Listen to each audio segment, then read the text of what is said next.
Hi everyone, thank you for joining. My name is Jennifer. I'm a tutor at the Garcia Center and I attend Texas A&M University Corpus Christi. Today I'm going to be going over some math for students ages 9 through 10 which are in 3rd and 4th grade. For more videos like this, make sure to join us on Mondays and Wednesdays at 12:30 p.m. I hope you guys enjoy. Today we're going to get started with grade 3 and 4 subtracting decimals in columns, and we need to find the difference.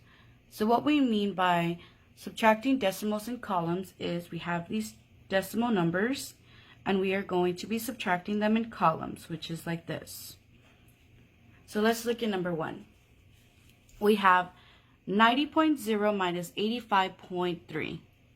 So first we need to start from right to left. So we have 0 minus 3. Can we do that? No, because 0 is less than 3.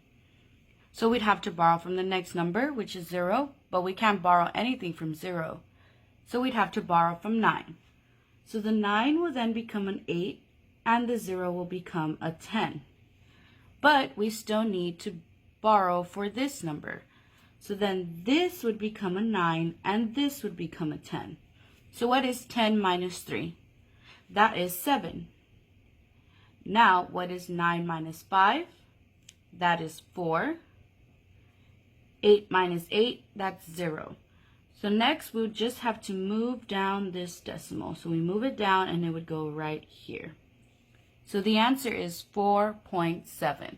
But we always have to remember to have our decimals aligned. And I already have that done. So right here, I have my decimals aligned, decimals aligned, decimals aligned. So let's look at number 2.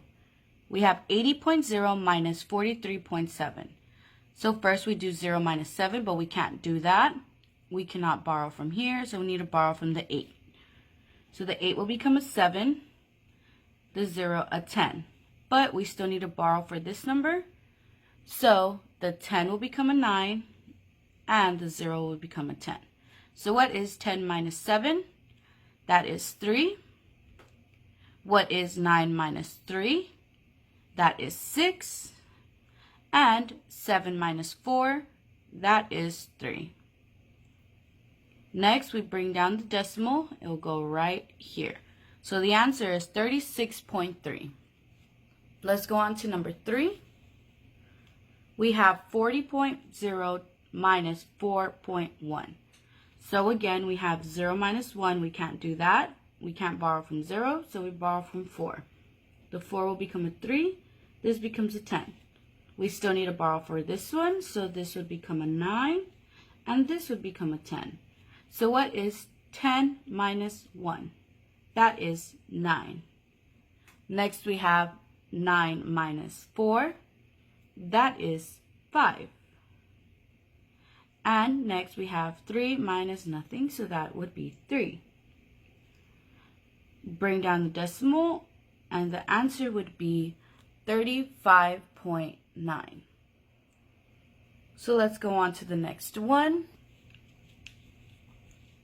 We have 0.58 minus 0.22. So now we have 8 minus 2. That is 6. Next we have 5 minus 2. That is 3. 0 minus 0, that is 0. Bring down the decimal, and the answer is 0.36. Let's go on to the next one. We have 0.95 minus 0.59. First, we have 5 minus 9, but we can't do that. So we have to borrow from the 9. The 9 becomes an 8, and the 5 becomes a 15. So what is 15 minus 9? That is 6. Next, we have 8 minus 5. That is 3. 0 minus 0, that is 0.